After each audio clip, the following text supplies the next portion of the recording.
This unpleasant conversation started out of nowhere and filled Rachel's heart with sadness and longing. The worst part for the woman was that it was her own son who initiated the fight. "I hope I've made myself clear. You'll stay home and won't attend the wedding celebration, right?" Justin said. "What's your problem, son? Why can't I attend your wedding? I already bought my dress and new shoes," Rachel said, sounding hurt. Justin frowned. The young man's face made it clear that he didn't like his mother's idea. Deep down, he was ashamed of his mother, who worked as a cleaner at a roadside motel.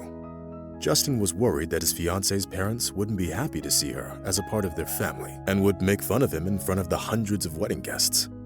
Unfortunately, the man forgot what was actually the most important thing. Sure, Justin's mother did work as a cleaner and wasn't the least bit proud of her job. However, he did nothing to help the family's financial situation after graduating from school. Justin went to college, but he got expelled after his sophomore year for poor grades and absenteeism. The young man didn't want to look for a job, and if he ever did attempt to do it, he did it more out of boredom and didn't really intend to work. Meanwhile, Rachel never reproached her son for inaction and his outright laziness. The fact was that the woman felt guilty and that they never really had any money in their family. Rachel's childhood wasn't exactly happy, mostly because she spent it at an orphanage. Most people saw her as nothing more than an attractive 45-year-old woman who raised her son on her own. If only they knew how many hardships Rachel had to face. Life in an orphanage was very hard for her, mostly because kiddos that are deprived of parental care and affection often grow up cruel. Of course, the caregivers tried to surround their students with warmth and attention, but that couldn't even come close to what it was like to grow up in a real family. Every day, little Rachel looked hopefully at the front door, dreaming that she would get adopted one day. But time passed, and no one ever came to take Rachel home. Getting adopted was like winning a lottery. Only a few exceptionally lucky kids got it. Meanwhile, Rachel never considered herself lucky, and she was probably right since she didn't get to leave the orphanage until she came of age. The young woman wasn't picky in her choice of work. After a week of intensive job search, she took the job as a waitress in a small, cozy cafe.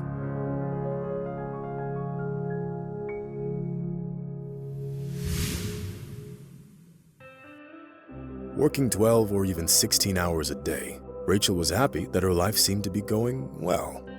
Of course, the waitress's salary wasn't much, but the tips she got from grateful customers somewhat compensated for it. Over time, the lively waitress got her share of regulars who only wanted to be seated in her section. That was when she met a nice young man named Charles. It's worth noting that their introduction happened quite accidentally, and under certain conditions, it might not have developed into anything. That day, there was especially many customers at the cafe. Thanksgiving was coming up, and the cafe always got very busy around the holidays. Maneuvering skillfully between the tables, packed to capacity, Rachel didn't notice that she spilled tea on the shirt of one of the customers. "Please forgive me, I'm so clumsy," Rachel murmured, turning red in the face. Fortunately, the man named Charles was kind enough not to get mad and didn't make a big deal out of it. Moreover, the customers thanked Rachel for her professional service and casually offered to take her out after work. The young waitress was so embarrassed that her cheeks flushed, but she couldn't say no to the kind man.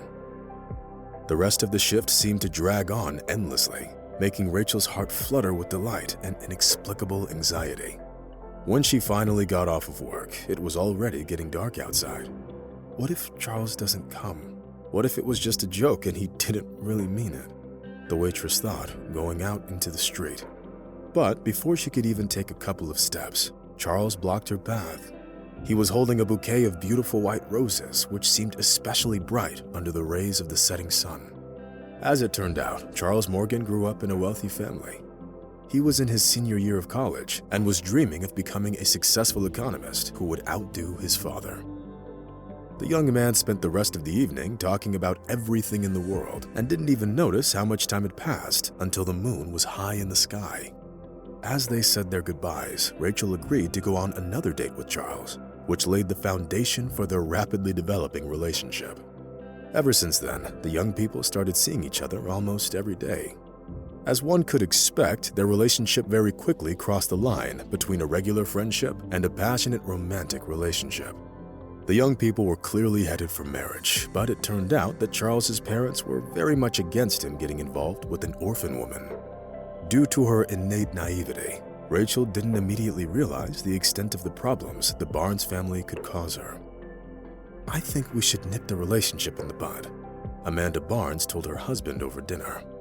Benjamin Barnes was in solidarity with his wife and shared her opinion regarding his son's girlfriend.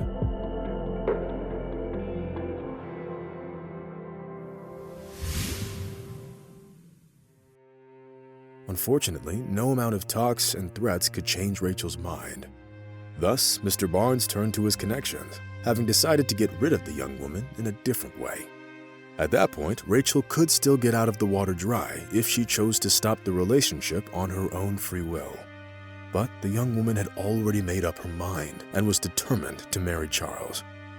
Unfortunately, the Barnes family struck first and bribed the owner of the cafe, who set Rachel up and accused her of stealing money from the cash register. When Rachel got accused of stealing, tears froze in her eyes. "How is this possible? I never stole anything in my entire life." The woman tried to reason with the owner.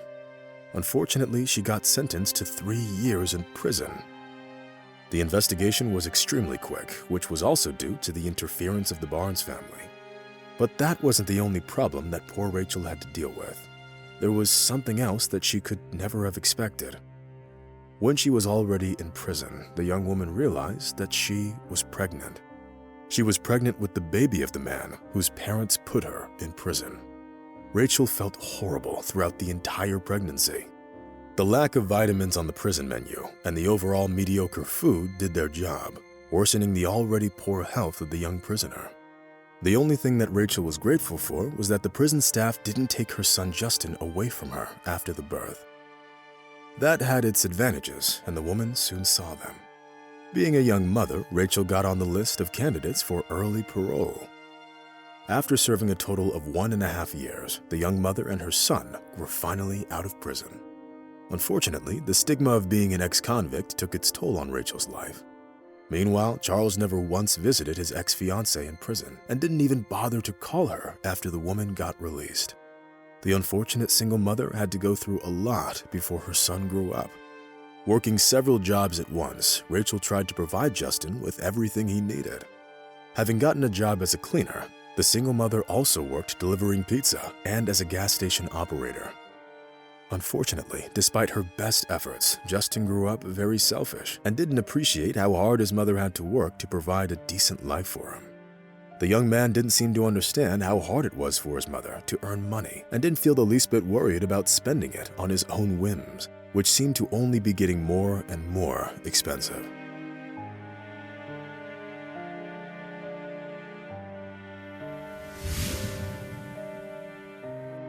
Justin also wanted new things to show off in front of his classmates, so they wouldn't make fun of him for being the son of a cleaning lady, whose clothes were always bought at thrift stores or flea markets. Of course, Rachel tried to reason with her son repeatedly and get him to finally realize that he simply couldn't afford to behave that way. But that wasn't an easy thing to do. The situation got noticeably worse when Justin met a young woman from a wealthy family and told his mother that he intended to marry her. "Son, I'm certainly happy for you, but maybe you shouldn't rush into marriage. Life's very unpredictable, trust me. I know that all too well." Rachel tried to reason with her son. But Justin didn't care about his mother's opinion, since he'd long lost any respect for her. Rachel endured her son's antics, but when he forbade his mother to coming to the wedding, her patience snapped.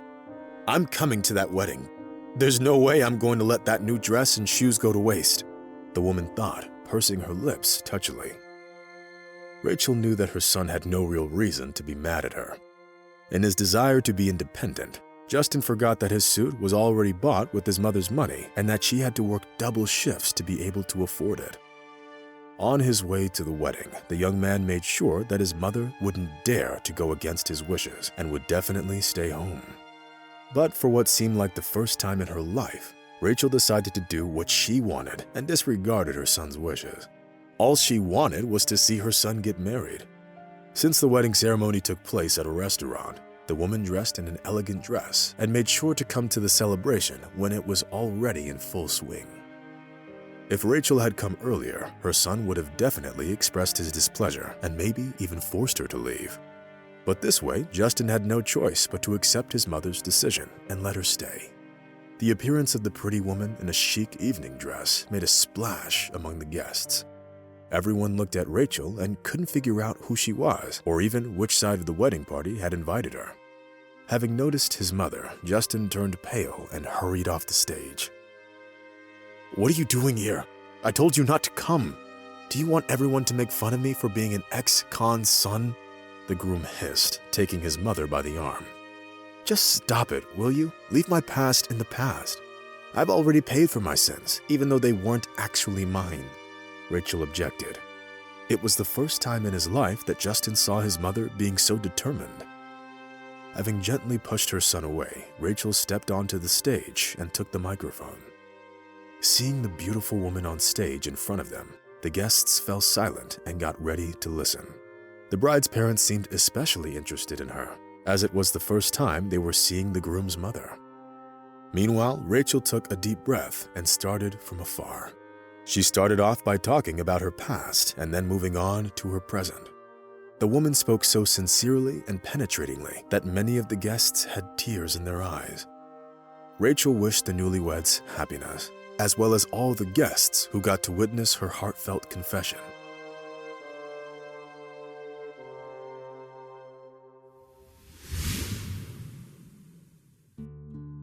Yes, I'm an ex-convict. But does that really say anything about me? Does it make me love my son less?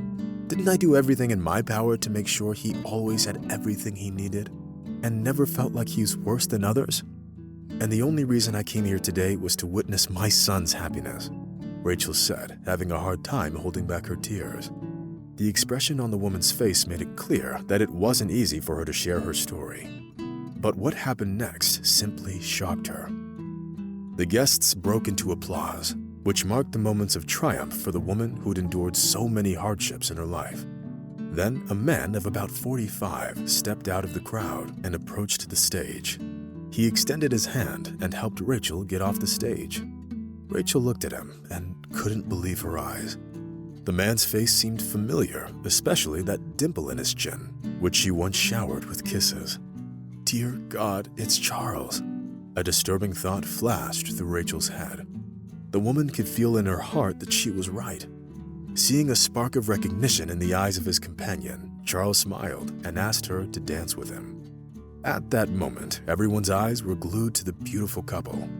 Charles and Rachel danced around like they were rewinding life, traveling back in time. As it turned out a little later, during the years of their celebration, Charles had gotten married and divorced. Having inherited his parents' fortune after their death, the man lived the life of a lonely bachelor. He had no family and no one to take care of. He was invited to the wedding by the bride's family and wasn't initially planning on attending it. Not a day passed that Charles didn't think about Rachel, whom he believed was the perfect woman and whom he loved deeply. The man shared it all with Rachel as they danced together, whispering the stories from his life right in her ear.